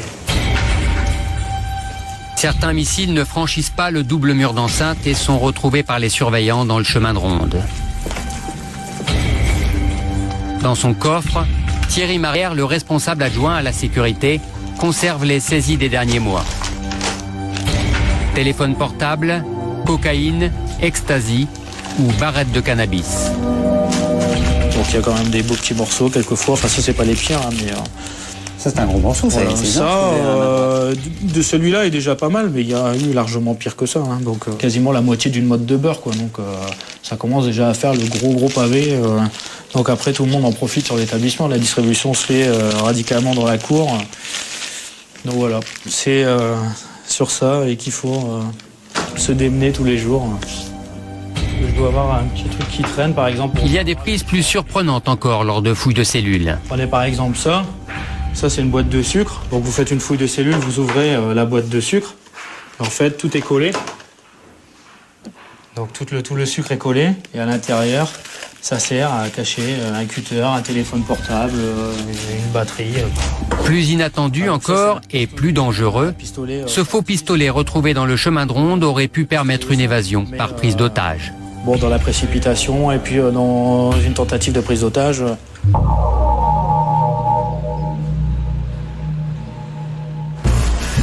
Nous avons retrouvé Nordine une semaine après sa libération.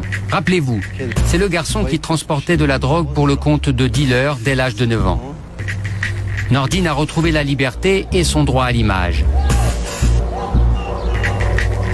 Il a décidé d'apparaître à visage découvert pour nous présenter le petit quartier derrière la maison d'arrêt où il a vécu pendant 20 ans. Voilà, c'était mon ancienne maison, ici. J'en ai mis des voitures dedans, j'en ai mis des motos. La chambre de l'autre côté de mon père, et celle-ci, elle donne aussi de l'autre côté. Donc tu avais vu sur la maison d'arrêt? Ah ouais. Dans puis, ta chambre. Voilà, et puis la chambre de mes sœurs aussi avait vu sur la maison d'arrêt. On rentrait ici dans le jardin, et puis on prenait les bouteilles, on les jetait comme ça. On mettait les paquets de clopes pareil, on mettait pas de cigarettes, on leur achetait, on mettait du scotch, un caillou à côté, on jetait, et hop, et récupérait. Si on m'aurait dit, t'es gosse, un jour tu vas te retrouver en prison, moi j'aurais pas cru et personne de tout mon entourage n'y aurait cru aussi. Franchement. Pourtant, à l'époque, Nordine connaissait déjà bien la prison, mais pour d'autres raisons. Quand j'étais petit, je venais ici, là, ici. Il n'y avait pas d'autre entrée là-bas. C'était le mur comme ici. Il n'y avait que cette entrée-là. Et regardez, je sonnais, il y a quelqu'un qui venait ouvrir là. Vous avez vu? Ça existe encore. Moi, j'étais tout petit comme ça, je disais, c'est monsieur Nordine, je viens chercher monsieur Ghislain Young. C'était le fils du directeur en ce temps-là. Et j'ai monté, il habitait au 2e ou au 3e étage. Et vous alliez jouer avec le fils du directeur? Voilà, ici dans la cour de la prison, là devant. On voyait même les prisonniers qui jardinaient, tout ça. Depuis sa libération, Nordine n'a qu'une priorité, retrouver du travail au plus vite. Tous les jours, il fait le tour des agences d'intérim et propose ses services comme électricien. Sur son CV, un trou de 6 mois qui correspond à son séjour derrière les barreaux. Vous savez, j'ai 9 ans d'expérience, je sais faire de tout, quoi. En ce moment, comme j'ai vraiment besoin de travailler, que si autre chose s'offre à vous, parce que j'ai déjà travaillé à la chaîne, j'ai déjà fait les vendanges. D'accord. Dernière expérience professionnelle, c'était en janvier 2006. Ouais. Merci. Au revoir. Au revoir, bonne journée.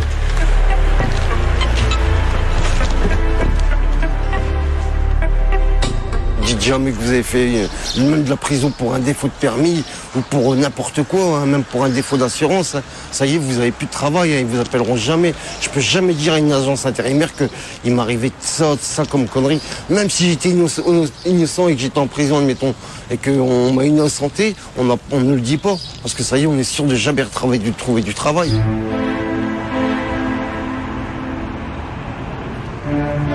Après une semaine de recherche, Nordine n'a pas de travail en vue. Mais il y a pire. Ce soir, il ne sait pas où dormir. Les amis qui le logeaient jusqu'à présent l'ont lâché. Comme beaucoup d'anciens détenus, son séjour en prison l'a rendu plus fragile.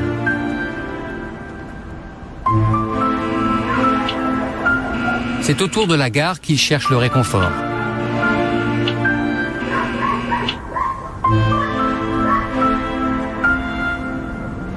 C'est ironique quand même, parce qu'on se dit, ouais, en prison, je sais que là, je serai pas dehors, tu pourrais avoir la télé, si j'aurais envie de boire un café, il y a le thermoplongeur, souvent dans la cellule, comme j'avais formation, on touche de l'argent, donc on peut se cantiner, C'est vrai que c'est ironique, mais moi, je préfère la liberté. Franchement, je préfère être libre que d'être enfermé en prison, quoi. Maintenant, c'est à moi de me démerder pour vivre, pour survivre, voilà, pour vivre dans un monde qui cesse d'évoluer à une vitesse sidérante. Et voilà, quoi. Donc il va falloir que je prenne le train en marche comme tout le monde. Et voilà, que j'arrive à ma destination jusqu'à la fin de ma vie dans les meilleures conditions possibles. Nous devons quitter Nordine car nous avions donné rendez-vous à Christelle 1 mois jour pour jour après sa libération. Elle est retournée vivre chez ses parents, mais elle n'y passe pas beaucoup de temps. De terre d'un midi, je te les fais réchauffer au micro-ondes et puis la pintade froide. Et voilà, on assaisonnera après. On attendait un peu plus quand même. Oui, quand même. J'aurais pas cru qu'elle était comme ça quand même. Non, elle nous a pensé la voir, je sais pas, bon, elle est gentille, c'est pas ce que je veux dire, mais comment que je pourrais dire ça? Non, mais qu'elle reste manger quand même le midi ou bien le soir avec nous. Un peu plus de gratitude. Qu'elle ait quand même plus une vie de famille. Voilà, c'est ça, oui. Donc bon. Parce que nous, pendant 2 ans et demi qu'elle était enfermée, croyez-moi que bon, elle était entre 4 murs. Nous, on était à la maison, mais c'était triste pour nous quand même. Hein. Pour nous, c'est pas une vie non plus. Hein. Ça a été triste pour nous, parce qu'on a été déçus quand même. Là, la voilà. Je crois que la voilà.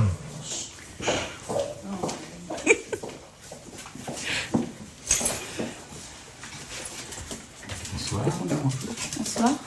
Donc là, tu reviens, on te voit pas plus, tout qu'on te fait. Vous êtes content pour moi, je sors. Oui, je sais bien, mais nous, on aimerait être des amis, je me promène. Il faudrait que je reste enfermée dans la maison. Non, j'ai pas dit ça. Non, j'ai pas dit ça. Et que nous, il faut qu'on se refasse aussi. Il faut qu'on se réhabitue.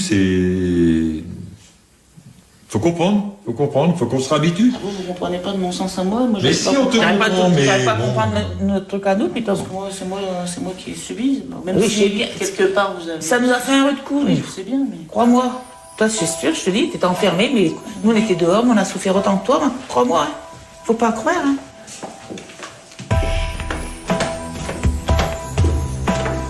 Christelle veut nous parler au calme. Dans sa chambre d'enfant, où elle a vécu 28 ans, elle nous confie qu'elle a rompu avec Joli Cœur, l'homme qui venait la voir au parloir.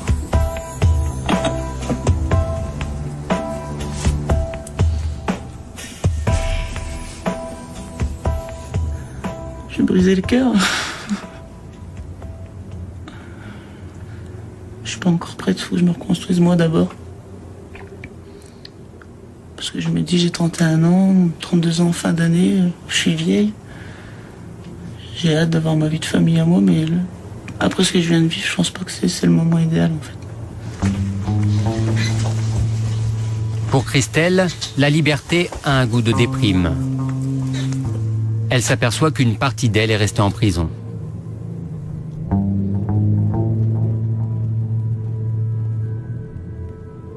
Et on n'oublie pas du jour au lendemain d'où on sort. Il y a des moments où je suis dans mon monde, quoi. Je pense à ce que j'ai vécu pendant 2 ans et demi là-bas. C'est vrai que là-bas j'avais pris mes repères, 2 ans et demi. C'est dur en sortant après, il faut reprendre ce repère à l'extérieur, même si j'ai toujours été dans cette maison. Au départ, je me sentais un peu paumé. Mais en fait, c'est peut-être un peu de la dépression, on a des moments de cafard. Vous voulez dire qu'il y aura une forme de dépression Ouais. post-prison? Ouais. Mais c'est vrai que là, pour l'instant, je suis encore un peu fragile. Comme Christelle, beaucoup d'anciens détenus souffrent de dépression. À Amiens, ces dernières années, plusieurs femmes se sont suicidées la veille ou peu après leur libération. Personne ne sera indemne de la prison.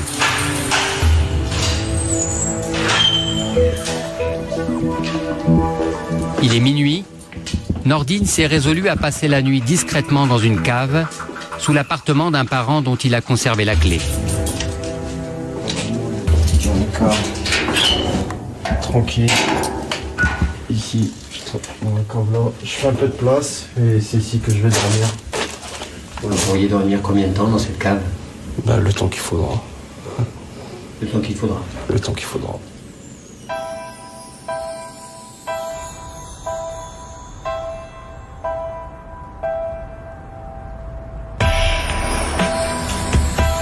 Depuis la fin de notre tournage, le nombre de personnes détenues en France a dépassé les 61 000. À Amiens, plus de 600 personnes sont actuellement écrouées. Pour désencombrer le quartier femmes, plusieurs détenus ont été transférés vers un autre établissement.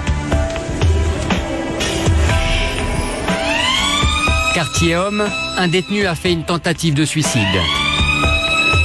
La vigilance des surveillants a permis de lui sauver la vie. Cet été, 8 hommes se sont donné la mort dans les prisons françaises. Un autre a été tué lors d'une bagarre en cours de promenade.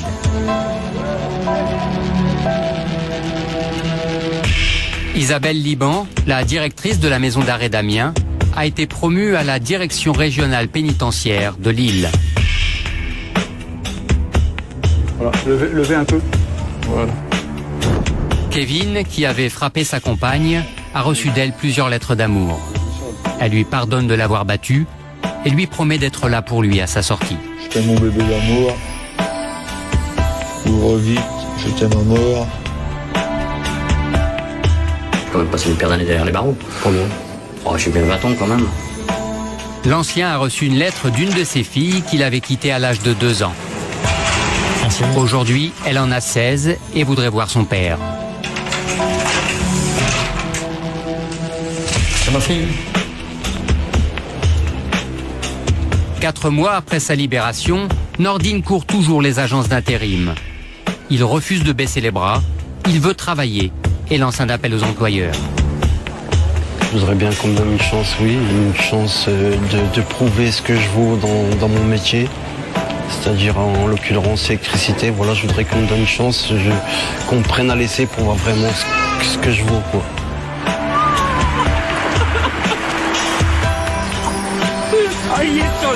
Six mois après sa sortie, Christelle a enfin repris goût à la vie. Un employeur lui a donné sa chance et la prison pour elle n'est plus qu'un mauvais souvenir. Je trouve que je m'en suis bien sortie. Et maintenant, il me manque plus qu'une belle petite vie de famille avec un bébé pour être la plus heureuse. Rémi n'a pas su respecter les règles du placement à l'extérieur. Il a été reconduit en cellule. Une cellule qu'il avait signée de son surnom avant de partir. Mais comme on dit là-bas, n'écris jamais ton nom sur le mur. Tôt ou tard, tu reviendras l'effacer.